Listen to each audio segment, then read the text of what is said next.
My name is Craig Smith. I'm the head of digital tech and creative at Stopgap, a recruitment company that has specialized in marketing for the past 27 years and is very much an agency with candidate experience at its core. This is the third in a series of video interviews speaking with leaders within their field, sharing their experiences throughout the COVID-19 pandemic. Of equal importance, I'd also like to share insights to their own career journey, views on their marketplace, and ultimately providing a career mentoring for those either starting off on their journey in product and UX or due to the current pandemic looking for their next role. I'm delighted to say that I'm joined by Camila Diaz, head of product at Moonpig. Hello, Camila. Hello. Camila is a serial contributor to the product and UX community, regularly appearing on podcasts, webinars, blogs and events discussing issues ranging from mentoring and leadership, diversity and inclusion, and the future of the industry. So Camila, thank you very much for joining me on my Recruitment for Good initiative. I've probably not done your introduction justice so far, so for the benefit of our audience, if you could please give us an overview of your current role, your responsibilities, and your background in general. Thank you, and thanks for inviting me. I think you've done a pretty good introduction, so I'll just add a little bit of color to it. As you mentioned, I currently head the product design team at Moonpig. I do head the research team as well. And I've been at Moonpig for about 6 months, but in the UK, I've been for the last almost 5 years now. Originally from Colombia, I've lived in a few places ever since I left 20 years ago, and have been a designer for the last 15 years and have gone through the full scope of the full stack of skills in design. So started as a visual designer. My career was a hybrid between industrial design and fine arts, and have been doing product design for the last 8 to 10 years. Okay, thank you. So the first part of this Q&A, if you like, is just concerning COVID. It's still out there. We're taking our journey back to return to work, but I think it's going to be very slow. And very stunted certainly for the next 2 or 3 months and maybe beyond. Could you give us an insight into how coronavirus has affected you personally, your role at Moonpig, how you've had to kind of adapt and change as a consequence? Right. So in the case of our company, it was very interesting. We started working remotely a week before the UK went officially into lockdown. The company leadership decided to proactively test to see if we could run the company from our homes, and they wanted to get ahead of what could potentially happening with everybody going into lockdown. So testing equipment, making sure that everybody had the right setup, that they could continue to collaborate. When this happened on the 23rd of March, we were just about to go into Mother's Day. Mother's Day is our absolute biggest peak of the year. All the teams around the business prepare for this date for months. So of course now we are in a situation where it's not only are we coming into our biggest peak, but we have all these things happening around. Things like the lingering threat of our factories potentially shutting down. Interestingly enough, so as a business, the first thing that Moonpig did was to make sure that people in the factories was safe. So reducing the amount of people that could come, reducing our capacity, and that meant making changes to our online platform, reducing the amount of products so that we could cope with demand. Strategically, the business decided that they were gonna aim at serving as many customers as possible. So they changed their range to adjust for this need. The other thing that happened was we said, okay, we're not really in the business of selling cards. That's not the way we see what we do. The way we see what we do is we're in the business of making people happy and helping people express emotion. And as such, there was this project that we had been planning for a few months, bringing e-cards as a format. We didn't have a digital format for our physical cards. And we had been talking about it for months, planning the resourcing of the project. And now with the pandemic happening, we were told, okay, you and you and you, now your priority is getting e-cards out the door. So this spontaneous team was formed, and I was part of I was all of a sudden designer in the team. I haven't done hands-on design in a while, as you could imagine. My counterpart, head of product, he was the PM in the project, and they hand-selected 8 of the best engineers. And this project that initially we had forecasted was going to take 3 months took a week. Wow. From beginning to end to get the first version, a very lean version of the feature out the door. And of course it was buggy and it wasn't perfect when it came out, but within the first 24 hours we had thousands of orders on e-cards from all those people who couldn't get their hands on a physical card. Wow. So that was something very interesting to happen out of it. As for the rest of the pandemic, there's of course been a focus internally in making sure that employees are safe and healthy. There was a few surveys running early on, company-wide, to make sure that everybody had what they needed at home, that they had an environment where they could continue to collaborate and do their work, and whatever needed to adjust. What it meant for the teams was we needed to look into our tools, our communication, our cadence. For myself as a manager, the amount of meetings I was doing every week just doubled. But we all organized our day in order to make sure that we were looking after the people who was reporting into us, and also to try and get everybody on similar times so that we could adjust for people's particular circumstances, and we could be flexible depending on people's differing needs. Well, you know, Zoom has now kind of entered the nation's conscience and lexicon, isn't it? It's now, are you around for a Zoom? But consequently also, so has Zoom fatigue. And thankfully you don't have that, otherwise we wouldn't be doing this now.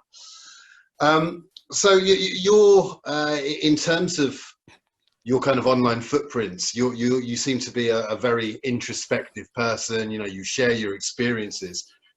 From an experiential perspective, what have you taken personally from this? Well, what have you learned about yourself as a person, but more importantly, a manager, a leader? I think when it comes to myself, I have become so much more aware of my own level of resilience. I have always thought this is something I do all right at, but I think the pandemic has really put it to a test. And as a leader, not only do you have to be resilient for yourself, but you have to be resilient for your team. You are the face of positivism, and you're the face of optimism when there is lots of stuff to be pessimistic about. One thing that has helped me cope largely, and which I often repeat to the team, is with a situation like this, I like to look at the silver lining. So, for example, there are all these things that are interesting that I'm getting to do now because of the situation we're in that I was not getting to do before, and I try to appreciate them. I try to appreciate the uniqueness of the moment. Things like Now I get to eat all my meals at home and I'm eating really healthy. I can exercise in whatever moment of the day I want. When I want to do a meeting from, I don't know, my yoga mat floor, I can. This is, I'm adapting everything around me. And in terms of the actual pandemic, I think that one thing that looking at historically what has happened, there have been pandemics every century, and they have been absolutely devastating. Their effects have been devastating. And this was not with COVID, it was not a matter of why, but of when. It was always going to happen. And as a species, we have never been better prepared. We have communication, we have technology, we have science. It would have been so much more devastating if we had not had all these things at hand. So I like to think that, okay, yeah, it was going to happen, but we're so well prepared for it, we're going to pull through. That's perfect. So, which takes me on to, what's your view on, and I hate this phrase now, but the new normal? What is the new normal going to look like for Moonpig and for the tech industry in particular? New normal, yeah. I don't know, I don't know if there's anything normal about it, but yeah, we adapt and overcome. And I think that there are lots of behaviors that we have discovered in this situation, we have been forced to discover. And I think there are lots of them that may stay with us even after we find a vaccine and we are able to go back to what we can deem a semi-normal life. Things in terms of communication. Going back to the Moonpig scenario, we have a London team and we have a Manchester team. And we have realized that our communication is so much more effective when we're all remote rather than just some people remote. Yeah, and then there are a few other things in terms of new tools, new ceremonies that we have discovered, new ways of doing things. When it comes to our actual industry, one of the effects that came with COVID is that, as opposed to what happened to other companies, at Moonpig, our demand tripled. Wow. As you would imagine, when people cannot, I don't know, go to Mother's Day lunch or hug their parents and their loved ones, next best thing after a hug is a physical card. And because of this scenario, we saw lots of new customers that I don't think would have been coming to us or would have tried purchasing cards online if it wasn't because all the high street shops had to shut down. Now, I think that some of these people, we will see lots of these people go back to their previous way of consuming. But I think lots of people that has now discovered us may stay with us. So we have made it a company objective to make sure that we look after these customers, that we understand their motivations, that we spend, now that we don't have to worry so much temporarily about profit, that we take the time to take a step back and update our tech and update our user experience. Well, during the lockdown, my mother-in-law, my father-in-law, my mother, my twin brothers, me, my goddaughter all had birthdays, and I'm not just saying this to garner favour, but 80% of them used Moonpig. And the compelling factor, well, and we've had some really kind of bizarre cards sent to me, pictures of me when I was like 3 or 4 years old and hideous haircuts, but the ability to be creative. You know, normally you walk into a card shop and you'll find something amusing, but there's not much of you in that. So, you know, I do feel that once people have a different experience and they're able to give more of themselves in that card than they normally would, you know, it's something that I think that will continue. I agree. So, look, moving on to a kind of candidate-focused conversation now. For you at Moonpig or wherever you are at the time, you've recruited probably numerous people across a number of teams. What stands out for you, from a candidate perspective? What does good look like when you're hiring product or UX designers? What good looks like in terms of hard skills differs from role to role. So depending on what I'm particularly recruiting for, good looks different.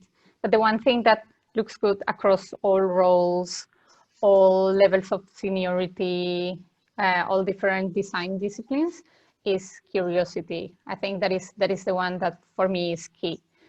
When you're interviewing someone, whether you're interviewing somebody who is coming in for an internship in their first job in design ever, or somebody who is incredibly senior, what is important for me is the kinds of questions they ask. Are they asking questions? Are they trying to spend the time to understand a problem or the problem they're going to work with? Do they have interesting questions about the company and what it's going to look like? Or are they just straight away jumping to solutions? They don't have questions back about what you're offering or what the role is going to look for them. So yeah, curiosity overall. And it's very difficult from a candidate perspective sometimes to understand how to best get that across, because often interviews and interviewers have it very much a one-way process. I'm the interviewer, I'm asking you questions, I'll give you the ability to ask questions at the end. It's too formulaic, it's too kind of binary. I think the best interviews, certainly when I've been hiring and I've been hired, are those that are conversational, those that are discussive, that are two-way, so that if I've got a question based upon what I'm asked, I'm not going to be afraid to ask that. I think candidates, many candidates don't realize that an interview is a two-way process. I am, as an interviewer, I am as much interviewing you as you're interviewing me, because you're considering me as a company or a manager. You're considering me for your next move. So if I see potential in you, I also need to be selling you the role. So you need to interview me back to make sure that we're a good fit for each other. And a lot of people are too timid, I think. They think that maybe they're overstepping the mark, and they're absolutely not. And this is what brings me on to trying to bridge that gap and do this recruitment for good thing, is that I think there's very little information out there for the candidates.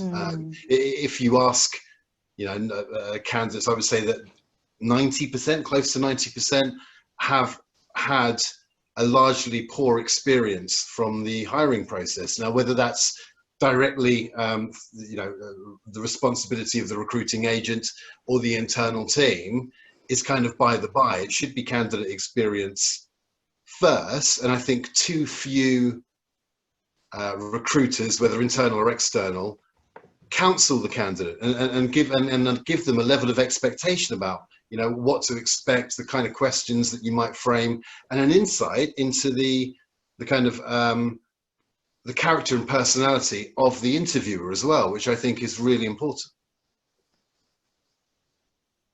Yeah.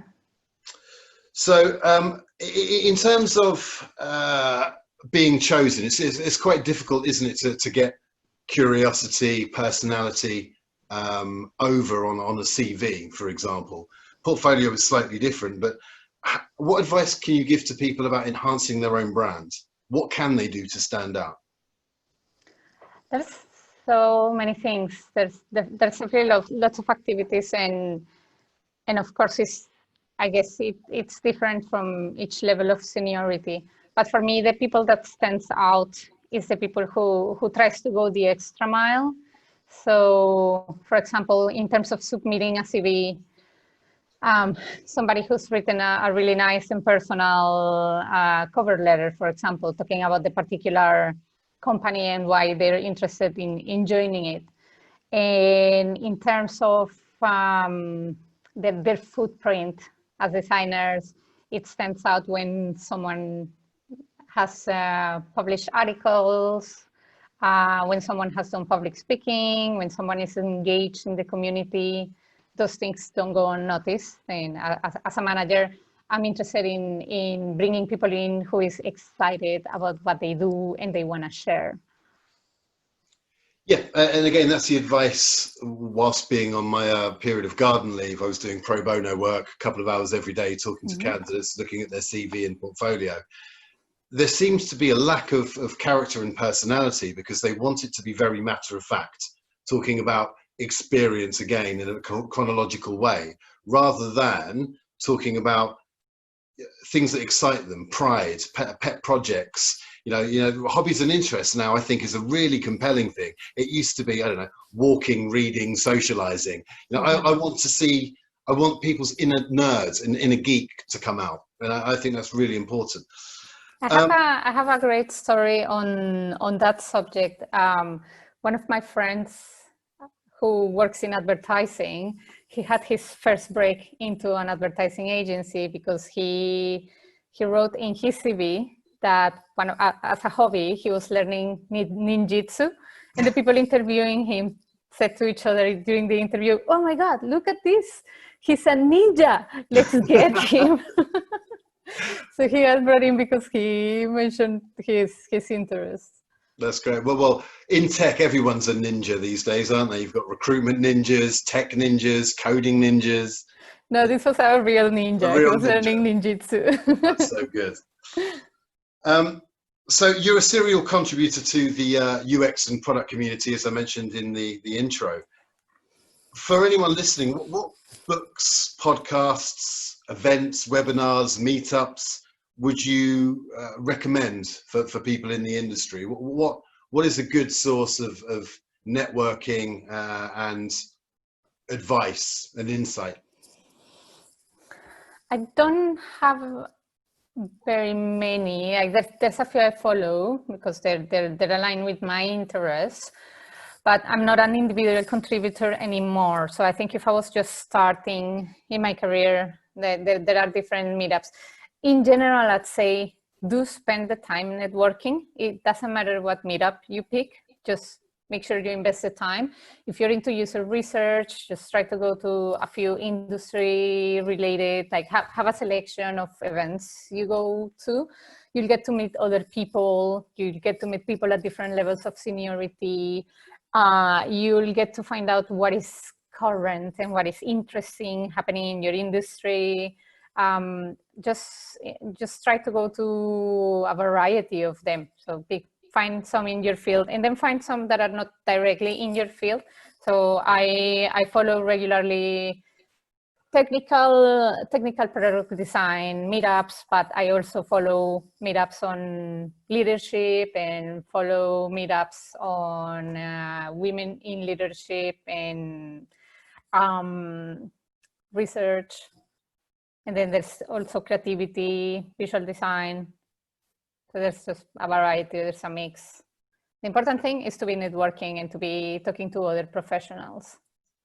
And very few people actually use LinkedIn for doing that. They feel that they're being intrusive, or they're asking for favors, or people are afraid to sell themselves. It's not, networking isn't selling yourself per se, right? It's making the right connections and hoping that it's a timely one.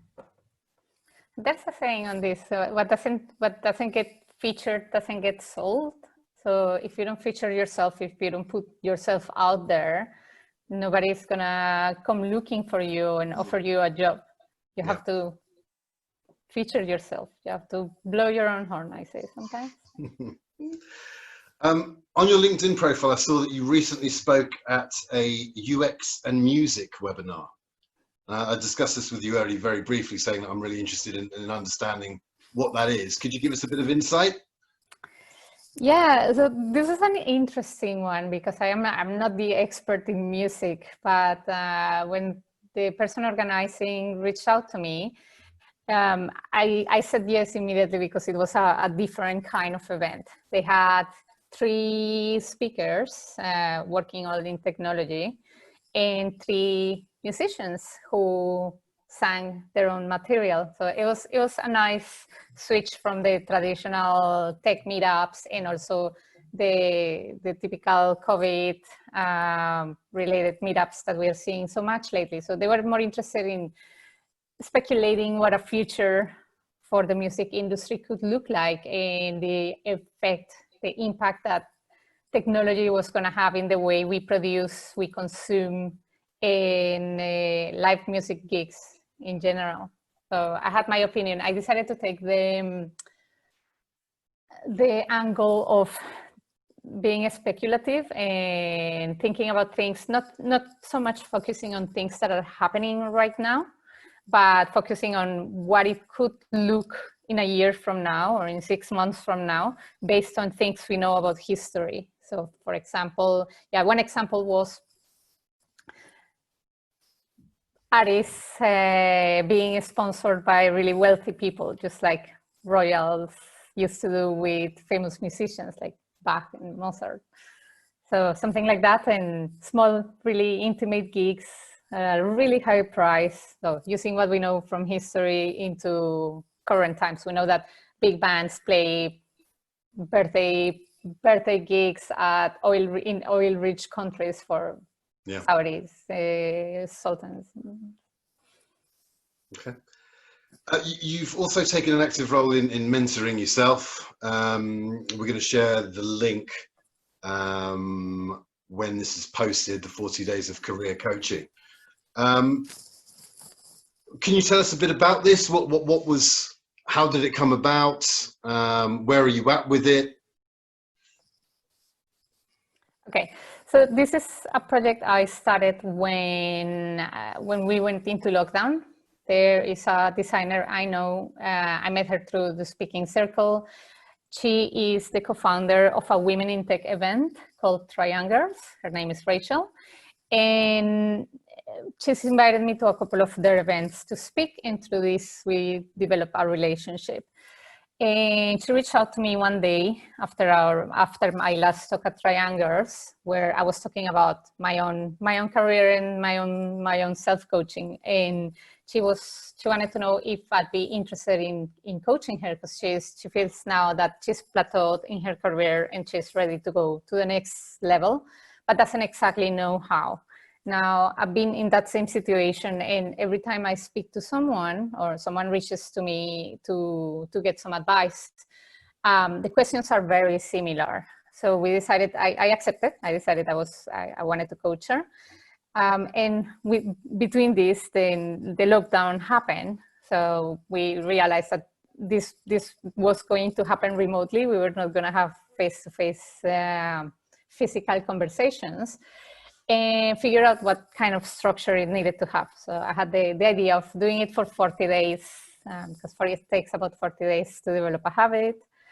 The intention was that we were going to speak every day, and every day she was going to have a big question, and then I would talk her through questions such as, how to create a portfolio, what kind of top companies to apply for, how to have impact from a place of non-leadership, how to influence your peers, things like this. And we created a backlog of questions that I could coach her through. Out of each one of our conversations, the initial plan was to take notes and to publish the material that came out of the conclusions that came out of the conversations, and to post it online to generate a career playbook for women. I've been into this idea for a long time of creating the kind of manual, the kind of handbook that I would have liked to read when I was at that point in my career. So I did that kind of work for myself a couple of years ago, trying to go from individual contributor into a manager role. And now I'm helping Rachel to achieve the same. And we're leaving enough evidence for other people to follow through. Great. You also, well, in fact, I saw one of your TED Talks. I think it was called the Confidence Cardio, and you're kind of sharing the experience of your career, but almost from a perspective where you're giving your younger self some advice, if you could rewind time. So could you give us an insight into that? Can you share your thoughts on what it was about, and what you would tell your younger self starting out, or anyone else starting out in product and UX? Yeah, so when I was approached last year and asked if I wanted to speak at a TEDx event, doing public speaking is something that really puts me out of my comfort zone, and as such, I'm very much into doing things that put me out of my comfort zone. I believe in exposing yourself to something that you fear. Exposing yourself regularly will help you get better at that fear, and before you know it, you will have grown a new set of skills, and develop more resilience and develop more confidence. Through the talk, I speak about how as a young adult I used to struggle with social anxiety, and it got to a point where it was quite bad, because it was preventing me from doing daily activities. I was just having fear, fight or flight reflexes into, I don't know, having difficult conversations or going through an interview. And so there were lots of speaking to strangers. And I believe that if you want to progress as a professional, these are all things that you need to get better at. So interviewing, for example, is a skill. So the way I started elaborating on it, I tell a story about the beginning of my career and how I did a couple of interviews and they didn't go so well, and it crushed my confidence, and I made a series of decisions that affected my career for the next 5 to 10 years. And later on, when I moved to Spain, and we're talking about the year I want to leave Spain to move to the UK, and the Spanish market is gone down because of the economic crisis, and I start trying to find a new job because I'm not growing in mine, and I think it's time to change. And I really struggle with the few interviews I got, and I realized, well, this is not something I do often. I'm really not good at it. I need to figure out a way where I can get better at this. And just like with any cardio exercise or any physical skill, practice makes perfect. So all I needed to do was to figure out a way where I could be exposed to interviewing on purpose. And I don't know, are you gonna post the link to the talk, or should I elaborate more on that? No, let's post the link to the talk, and anyone else can jump into that. Yeah, because I think by trying to resume it, I really wouldn't do it justice. But just to summarize, what I learned is, one, most companies are really bad at recruitment. It's just incredible. Internal recruiters as well as external recruiters, they're usually in teams that are overworked, understaffed. They're seeing hundreds and hundreds of candidate applications, so good candidates fall through the cracks. And if you're not getting contacted, or you've been for a while trying to find a job and it's not happening, you should not blame it on yourself. Sometimes it's really out of your control, and it has to do with the structures you're trying to access.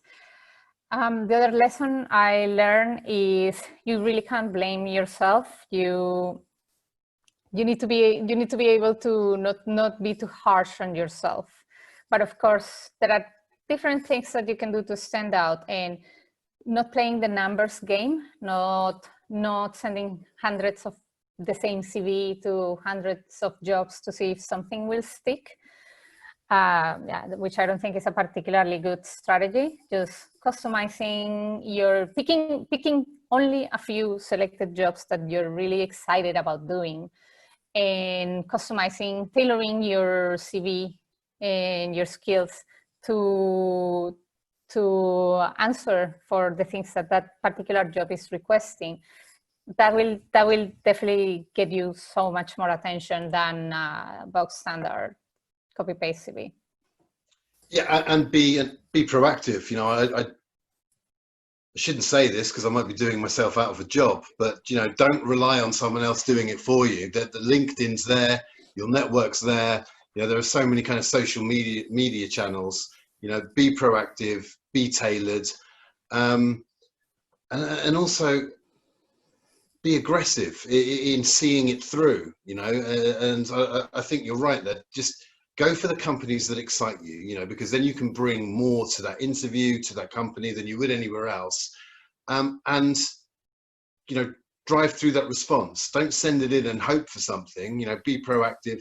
Connect with not just the internal talent teams, but you know, try and figure out who's actually doing the recruitment themselves. Because going that extra mile might get you noticed.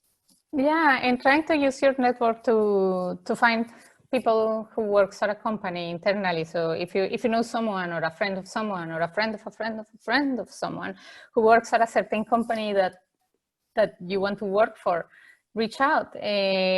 Or if there's a meetup being held in this company, so go to it and see if you can meet people internally that will talk to you about the recruitment processes and the company culture, and can give you some other interesting insights.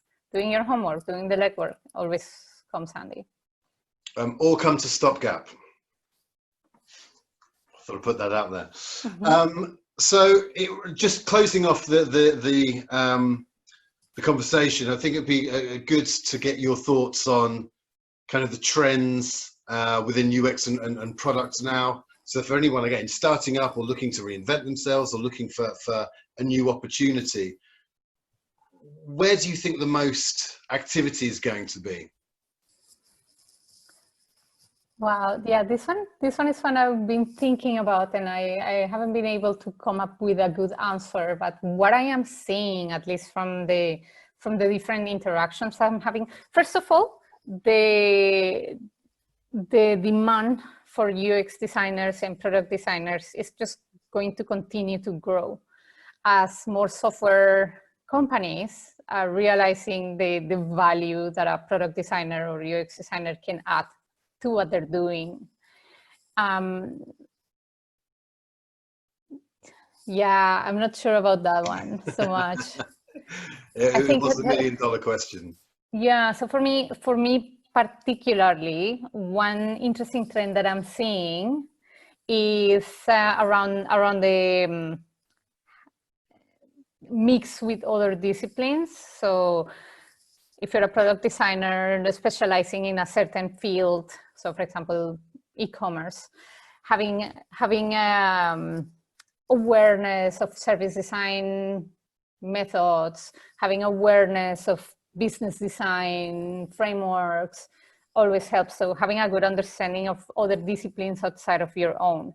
But where I think is probably the best use of time. So product designers, we're a little bit of a jack of all trades. We can do a bit of everything and nothing super proficiently.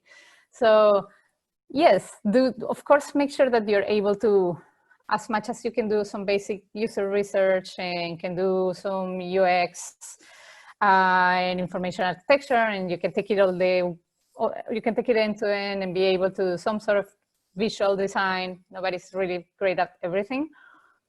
Have one thing that you're great at. So figure out what is this thing that excites you about the end-to-end process of design, and have that one thing that you're most proficient at. Have a thing that you specialize in. Yeah, that's great advice. And it takes me nicely onto the next question, which is, I've seen more of a clamor for UI and UX hybrids. I've also seen, conversely, other companies push away from that. So on one hand, you'll have the smaller agile companies that love to have the hybrid. And there are kind of bigger organizations that think they serve no purpose because they're equally bad at both things rather than good at one. What's your take on that? Do you think designers should learn to code? Do you think there is a place for the hybrid? Have you ever met a very good one? I have met very good designers who code as well, but yeah, they're really rare, and I don't think it's necessary that a designer has to learn how to code. Most often than not, these designers who can code are coming from engineering, and they actually started their careers as engineers and have made the switch to UX design afterwards. I don't think you need to learn how to code. Of course, it's not a bad thing if you're able to speak the language of an engineer. It's going to get you lots of extra points when you're trying to sell an idea or bring someone on a journey of something that you want to build. Yeah, definitely not necessary. But in terms of skill sets, it depends on where you're trying to get a job at. For example, if you're the only designer or one of a few designers working for a startup, you're going to be in a better position to access that kind of jobs if you can do a bit of everything, because you will have to wear many hats. Whereas if you're in an absolutely massive team, you're going to be in a better position if you have something you're very proficient at. So whether it's you're an expert on design systems, or you're an expert on mobile patterns, or something that can help you own a part of the process in a large team. Great. What, you may have covered this already, but what do you think the biggest mistakes UX and product designers can avoid? Where do you see, particularly those that are starting out in their career journey, well, what do you think that they kind of get bogged down in or obsessed with that they can avoid doing? I think, yeah, probably not listening and not empathizing with other roles internally. So designers talk a big game about feeling empathy for users and listening and understanding, but when it comes to feeling empathy for other people you work with, it's just no designers really speak about this. And where I have seen design in organizations be most efficient is where designers understood, for example, the process of the trading team, or understood the process of the sales team and what they care about and the kind of pressure they were being subjected to. So in the moment you start feeling empathy for other people you work with, they are much likelier to listen to you than when you're not. So designers often will be very, their speech is very one-sided, in the user this, and the user this, and the user this, but they have not taken the time to really understand the needs and behaviors of people around them. So to take the time to meet other teams and understand their discipline and understand what they care about, and you will realize how much more effective you can be at getting other people to listen to you when you listen to them. I think that's true in life as well, not just product design. Empathy is everything, right? Understanding those around you, and then you get a better understanding of yourself. Right, final question, and I looked this up online. I have no idea what it means. I couldn't answer it for love nor money myself. But is design about beauty? I wouldn't say it is about beauty as such. I'm more into the form, function before form. When I joined Moonpig and we started trying to think what our design process should look like and what it should sound like, we came up with a few principles that were there to guide us and guide our decisions. And one of our principles is UX before UI. And what that means is we want to make sure that what we're doing, what we're creating, what we're designing works. And we care about it working well before we care about it looking nice. And there's, of course, beauty in something that works really well. Yeah. There is nothing more frustrating than using an interface that is beautiful, or a product that is beautiful but is useless or frustrating. Great. Well, look, thank you so much for your time. I know you're exceptionally busy. And I think we've been talking on and off for 3 or 4 weeks now, so I'm incredibly grateful. I think there's some amazing content there. I'm going to publish alongside the video the link to your 40 days of career coaching, also your TED talk as well. So anyone that wants to kind of deep dive into the work you're doing, can access that. But thank you once again. Good luck in the next coming weeks as we lift lockdown, and thank you. I thought you were going to say good luck in the new normal. I've never been normal. Thank you so much for inviting me. This has been fun.